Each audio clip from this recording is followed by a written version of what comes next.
दोस्तों, दुनिया के अंदर ऐसा कोई भी इंसान नहीं है जिसकी ज़िंदगी में कोई ना कोई परेशानी, कोई ना कोई मुश्किल ना हो।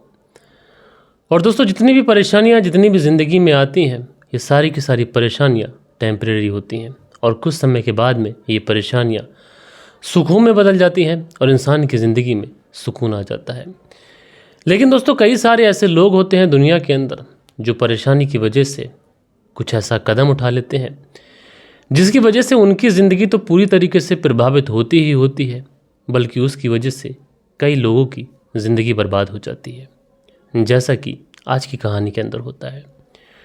ये पूरी कहानी सिलसिलेवार तरीके से मैं आप लोग को सुनाऊंगा, लेकिन आप लोगों से रिक्वेस्ट ये है कि चैनल अभी नया है तो आपके प्यार की, आपके सपोर्ट की बहुत ज़्यादा ज़रूरत है। तो जो लोग भी चैनल पर पहली बार आए हैं वो लोग चैनल को सब्सक्राइब कर ज़रूर जाइएगा। बात करूं दोस्तों आज की इस कहानी की, तो आज की इस कहानी की शुरुआत होती है उत्तर प्रदेश के गोंडा ज़िले से। और इसी गोंडा ज़िले के अंतर्गत एक थाना पड़ता है, तरबगंज थाना। और इसी तरबगंज थाने के अंतर्गत एक इलाका आता है, बनगांव इलाका।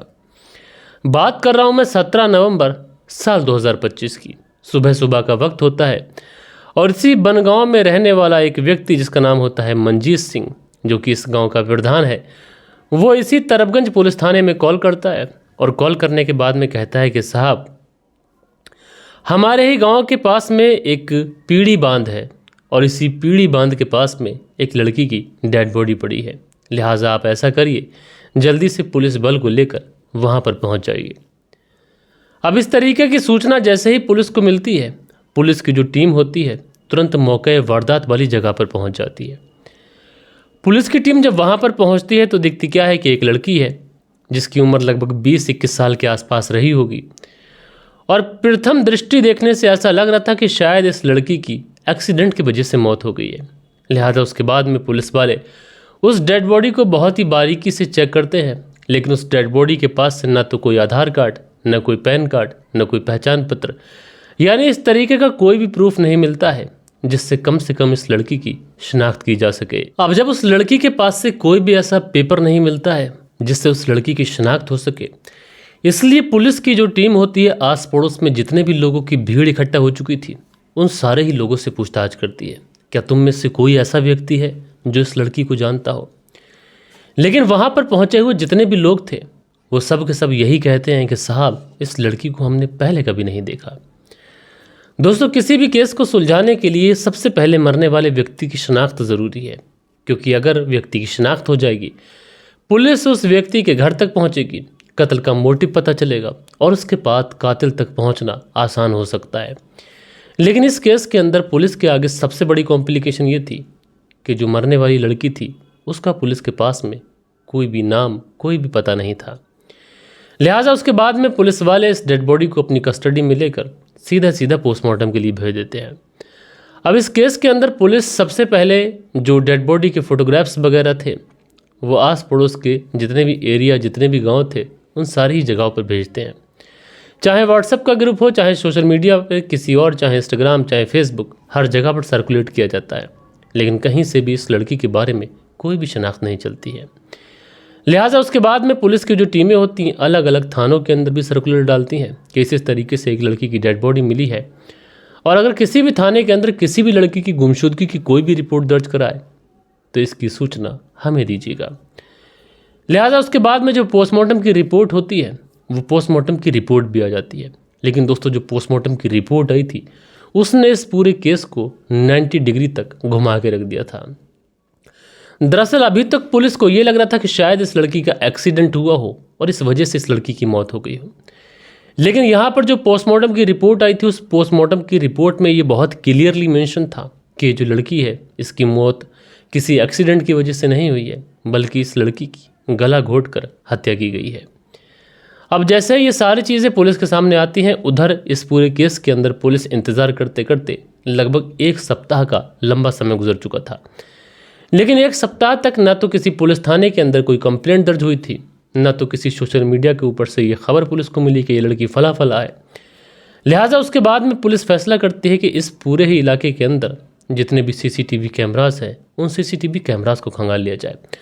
और पुलिस की जो टीम होती है इस पूरे केस को सुलझाने के लिए लगभग 5 टीमों का गठन करती है और उसके बाद में इलाके के अंदर जितने भी सीसीटीवी कैमराज होते हैं उन सारे ही सीसीटीवी कैमराज को खंगाला जाता है। अब पुलिस की टीमें जब सीसीटीवी कैमरास खंगालना शुरू करती हैं तो आखिरकार इसी पीढ़ी बांध के पास में पुलिस वालों को एक सीसीटीवी कैमरा नजर आता है।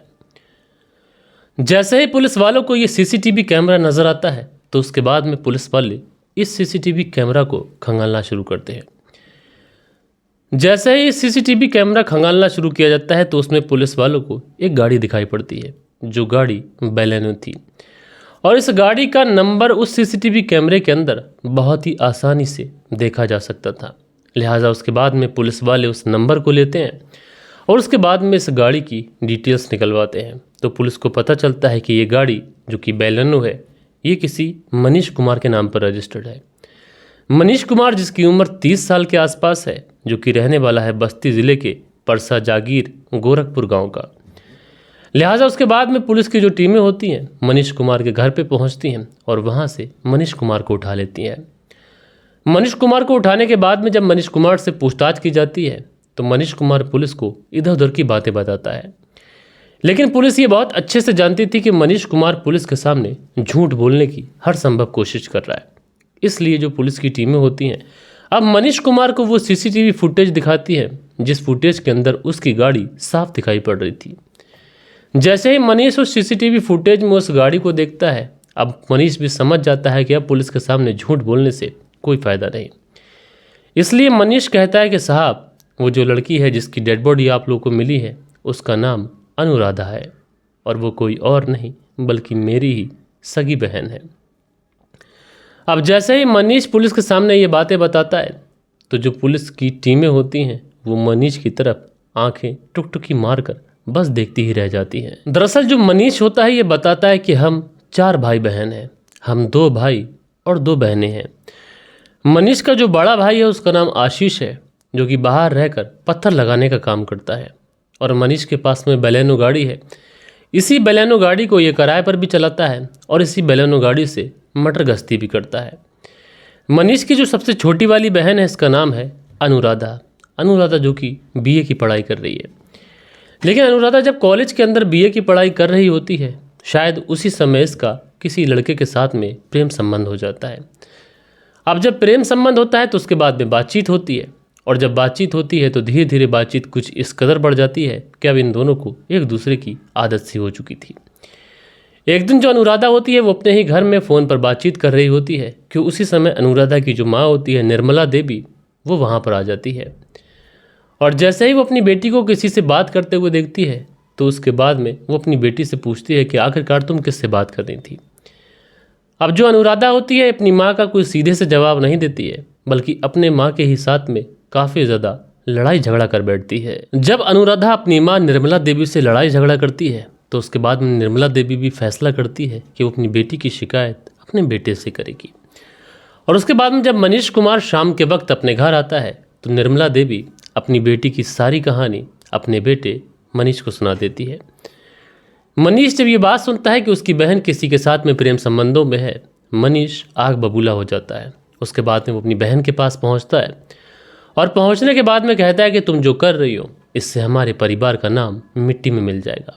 बेहतर यही होगा कि तुम इन सारे कामों को अभी के अभी छोड़ दो। लेकिन जो अनुराधा थी ये इस कदर कुछ आग बबूला हो जाती है अपने भाई के ऊपर भी कि अपने भाई से भी काफ़ी ज़्यादा झगड़ा कर लेती है। अब इधर मनीष के साथ में भी झगड़ा हो गया, उधर माँ निर्मला देवी के साथ में भी झगड़ा हो गया। अब निर्मला और मनीष दोनों जिक्र करते हैं कि ये किस तरीके से हो गया, क्योंकि अनुराधा जिस तरीके से पागल हो पड़ी है इसकी वजह से हमारी समाज में कोई भी इज्जत नहीं रहेगी। अब इसी उधेड़ बुन में ये दोनों लगे रहते हैं।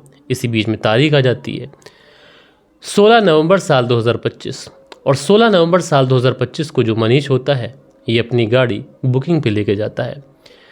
उसी दौरान जो निर्मला देवी होती है ये फिर से अपनी बेटी अनुराधा को उसी लड़के से बातचीत करते हुए देख लेती है। अब जैसे ही शाम को मनीष आता है तो उसकी माँ निर्मला देवी जो होते हैं ये फिर से अनुराधा की पूरी कहानी बताती है कि किस किस तरीके से वो इस लड़के से फिर से बात कर रही है। अब जैसे ही मनीष ये बात सुनता है आग बबूला हो जाता है और उसके बाद में अपनी बहन की बड़ी ही बेरहमी के साथ में पिटाई कर देता है। वो अपनी बहन की कुछ इस कदर पिटाई करता है कि जिसकी वजह से उसकी जो बहन होती है अधमरी हालत में चली जाती है। अब जैसे ही इसको लगता है कि उसकी बहन अधमरी हो चुकी है, ये इसके बारे में फिर से अपनी माँ से जिक्र करता है और कहता है कि क्यों ना अनुराधा को इस दुनिया से हमेशा हमेशा के लिए विदा कर दें, क्योंकि जिस तरीके से ये अपने प्रेम संबंधों की वजह से हमारे साथ में लड़ाई कर रही है, वो दिन दूर नहीं कि पूरे परिवार का जो नाम है ये मिट्टी में मिल जाएगा। अब जैसे ही निर्मला देवी ये बात सुनती हैं, वो तैयार हो जाती है। निर्मला देवी खुद अपनी बेटी के कत्ल के लिए घर के अंदर से एक रस्सी लेके आती हैं और उसके बाद में मनीष जो होता है उस बेहोश हुई उस लड़की अनुराधा को अपनी बलोनो कार में डालता है और उसके बाद उस कार को लेकर निकलता है। रास्ते में ही अपने मामा के बेटे मुस्कान को कॉल करता है और उसको भी अपनी गाड़ी में बिठा लेता है। इन दोनों का मानना था कि हम लोग पहुँचेंगे और गोंडा से थोड़ा आगे जाने के बाद में हम लोग पहुँच जाएंगे प्रयागराज और उसके बाद में अयोध्या पहुँचेंगे और उसके बाद में वहीं कहीं रास्ते में इसकी डेड बॉडी को ठिकाने लगा देते। लेकिन रास्ते में ही इन्हें पुलिस दिख जाती है। उसके बाद ये अपनी गाड़ी वापस लेकर लौटते हैं और उसके बाद पहुंच जाते हैं गोंडा के तरबगंज थाने में और यहीं पर बनगांव के पास में जो एक बांध है, पीढ़ी बांध, वहीं पर जाकर डेड बॉडी को रोड पर डालते हैं और उसके बाद में उसी बैलेनो कार को उस डेड बॉडी के ऊपर 3-4 बार आगे पीछे करते हैं ताकि किसी को अगर डेड बॉडी मिल भी जाए तो ये महज एक एक्सीडेंट ही लगे।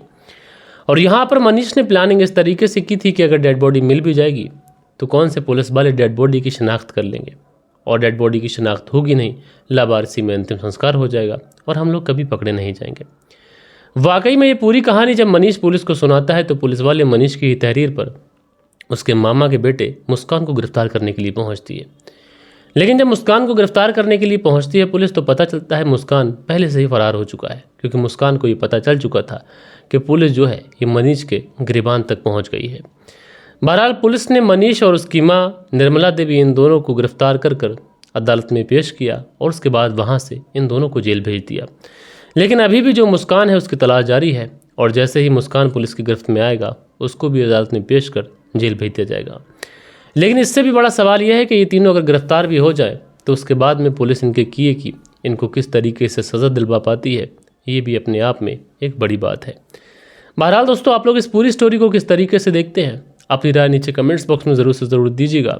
बाकी दोस्तों, मिलता हूँ मैं आप लोगों से कल के दिन किसी और स्टोरी के साथ में। जब तक के लिए अपना ख्याल रखें, देश का ख्याल रखें, परिवार के रिश्तों की अहमियत को समझें। जय हिंद, जय भारत।